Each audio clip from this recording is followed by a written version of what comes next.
ফুটন্ত জলের মধ্যে রুটি দিয়ে যে এত ইউনিক একটি টিফিন রেসিপি তৈরি করা যায় সেটি আমি ভাবতেও পারিনি। গতকাল ফেসবুক ঘাঁটতে ঘাঁটতে এই রেসিপিটি আমার নজরে এলো।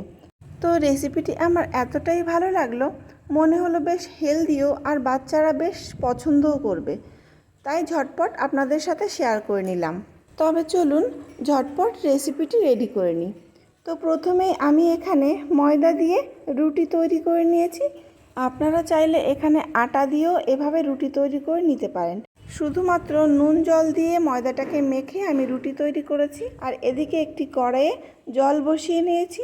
জল কিন্তু গরম হয়ে গেছে আর দেখুন ফুটতেও শুরু করেছে। যখন সম্পূর্ণটা ফুটে উঠবে তো তার জন্য কিন্তু ওয়েট করতে হবে। যখন জলটা সম্পূর্ণ ফুটে উঠলো তখন আমি ওই রুটিগুলি এক এক করে এই জলের মধ্যে ছেড়ে দিলাম। তো একটি দিয়ে দিলাম, দেখুন, তারপর আরও একটি দিলাম এবং আরও একটি, একসাথে আমি 3টি রুটি দিয়ে দিলাম। এবার গ্যাসের ফ্লেম এভাবে হাইতে রেখে আমি জাস্ট 1 মিনিট পরে বন্ধ করে দিলাম।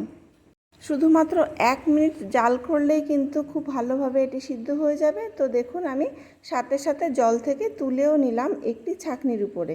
এবার এই রুটিগুলিকে ঠান্ডা করে আমি চলে এসেছি। এই রুটিগুলিকে বেশ ভালো করে ঠান্ডা করে নিতে হবে। তারপর আমি একটি রুটিকে দেখুন আমি এভাবে লম্বা লম্বা করে কেটে নেব। তো আপনাদের পছন্দ মতো কিন্তু আপনারা কাটতে পারেন, আপনারা চাইলে চৌকো শেপ করেও কাটতে পারেন।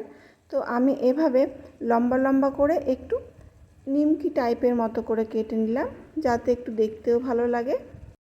আপনাদের পছন্দ মতো আপনারা কেটে নেবেন, তাতে কিন্তু টেস্টের কোনো তফাৎ হবে না, খেতে একই রকম লাগবে।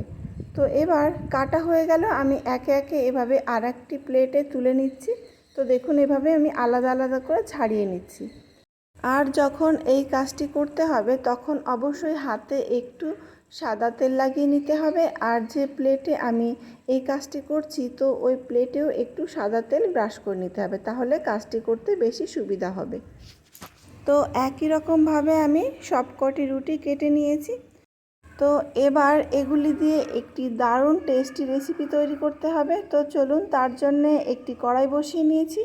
কড়াইয়ে খানিকটা রিফাইন্ড অয়েল দিয়ে দিলাম। তেল বেশ ভালোভাবে গরম হয়ে গেলে দিয়ে দিচ্ছি রসুন কুচি। এখানে 5 থেকে 7টি রসুনের কোয়া আমি কুচিয়ে নিয়েছি। এবার হালকা হাতে একটু নেড়ে নিলাম। এবার দিয়ে দিচ্ছি একটি কাঁচা লঙ্কা কুচি।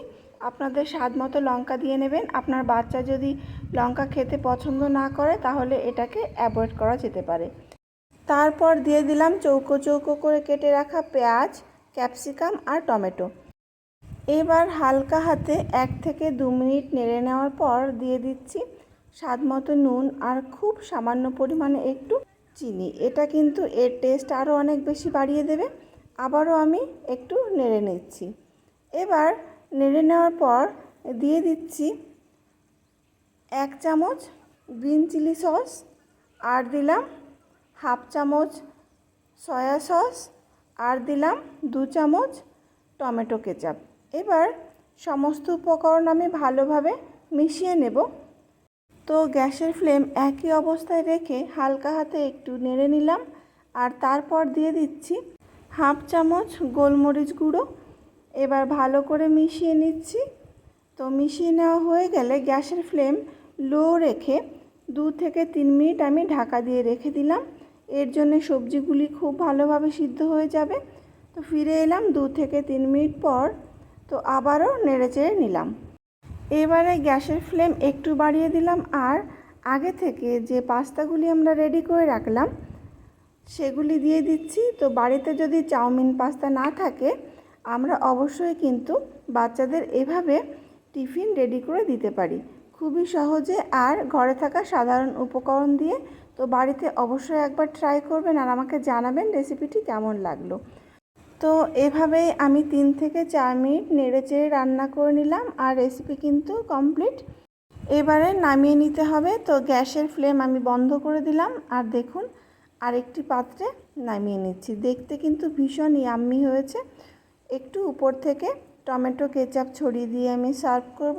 তো এভাবেই অন্তত একবার ট্রাই করার অনুরোধ রইল। যদি ভালো লেগে থাকে তাহলে অবশ্যই লাইক করবেন আর চ্যানেলটিকে সাবস্ক্রাইব করবেন। তবে আজকের মতো এই পর্যন্তই। ফিরে আসবো আবারও নতুন কোনো রেসিপি নিয়ে। ততক্ষণ ভালো থাকবেন, সুস্থ থাকবেন, সাবধানে থাকবেন। আর পাশে থাকা বেল আইকনটি অবশ্যই প্রেস করে রাখবেন, যাতে আমার ভিডিওর নোটিফিকেশান সবার আগে আপনার কাছে পৌঁছে যায়।